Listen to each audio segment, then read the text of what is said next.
Bonjour à tous, je suis le Dr Romain Lasseur, expert international sur les espèces envahissantes ayant un impact sur la santé publique et la santé, et fondateur d'EasyPest, le premier centre de formation en France dédié à la formation certibiocide et à la biologie des espèces envahissantes. Dans cette vidéo, nous allons parler de détection canine des punaises de lit. Cette méthode, née il y a à peu près 30 ans aux États-Unis, se développe de plus en plus en France ces dernières années. Nous allons voir aujourd'hui dans quel cas elle peut être utile et quelles sont les erreurs à éviter. Pour ce faire, j'ai le plaisir de convier à distance Olivier Grémaud. Bonjour Romain, merci beaucoup pour cette invitation à parler chiens et punaises de lit. En effet, après 30 ans d'expérience canine, notamment comme sous-officier des brigades cynophiles de la police aux frontières, je me suis reconverti il y a plusieurs années dans la détection canine de punaises de lit. Alors Olivier, peux-tu nous expliquer dans quel cas la détection canine des punaises de lit est utile et dans quel cas elle ne sert à rien? La détection canine va être utile dans 3 cas de figure.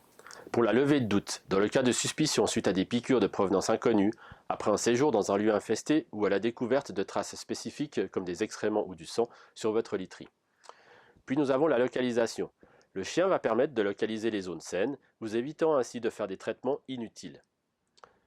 Enfin, nous avons le contrôle post-traitement, afin de vérifier que l'éradication soit totale, vous permettre de tourner la page psychologiquement, ou encore avoir une attestation de non-infestation, pour une location par exemple.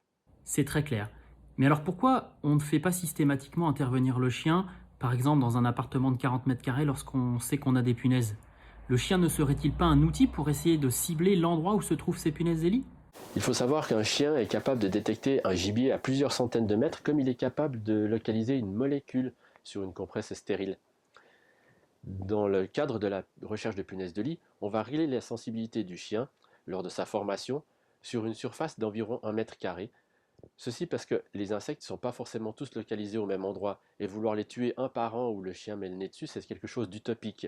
En plus de ça, on n'aurait pas la possibilité de détecter les insectes qui seraient cachés sur une tringle à rideau, derrière un tableau ou tout en haut d'une bibliothèque. En plus, un marquage précis n'a pas un intérêt en soi. Ces insectes-là sont mobiles, ils sont vivants, donc à tout moment ils peuvent bouger. Si je passe mon chien et je vous fais un diagnostic en vous disant que la punaise se trouve sur le pied gauche de votre lit, dès que je vais partir, la punaise peut bouger et se retrouver en haut du lit sur le pied droit. Donc cette information n'a pas une grande valeur en soi. Mais alors, suite à ton intervention, est-ce que les clients démontent la totalité de leur appartement et tous les meubles dans les pièces dans lesquelles des punaises ont probablement été identifiées par le chien? Surtout pas. Franchement, c'est fortement déconseillé pour ne pas les disséminer, les disperser. D'autre part, ce serait inefficace.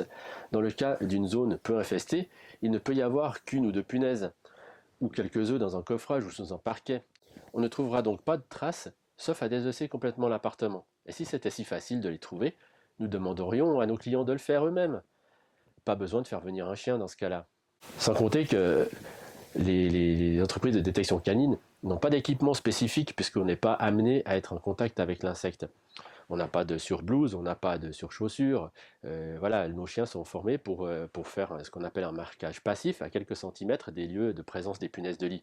Tout ça pour éviter le contact afin d'éviter d'en avoir sur nous à titre personnel ou d'en ramener chez d'autres clients quand on a un client qui est successif.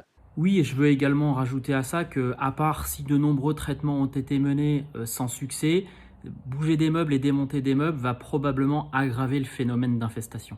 En effet, les punaises de lit sont des insectes particulièrement peureux, et ainsi, créer du mouvement ou créer des puits de lumière va les encourager à fuir et s'éparpiller dans le logement. Tout à fait, ça rendrait notre diagnostic caduque. Mais vous verrez, la détection est très rapide, 2 à 5 minutes par pièce. Pour un appartement de 3 pièces standard, on en a pour 15 à 30 minutes maximum. Il vaut mieux ensuite prendre le temps de discuter avec le client et établir la meilleure stratégie à adopter. Eh bien, un grand merci à toi Olivier pour tous les éléments que tu nous as apportés qui nous permettent de comprendre aujourd'hui comment on doit ou pas utiliser le chien dans la lutte contre la punaise des lits. À bientôt.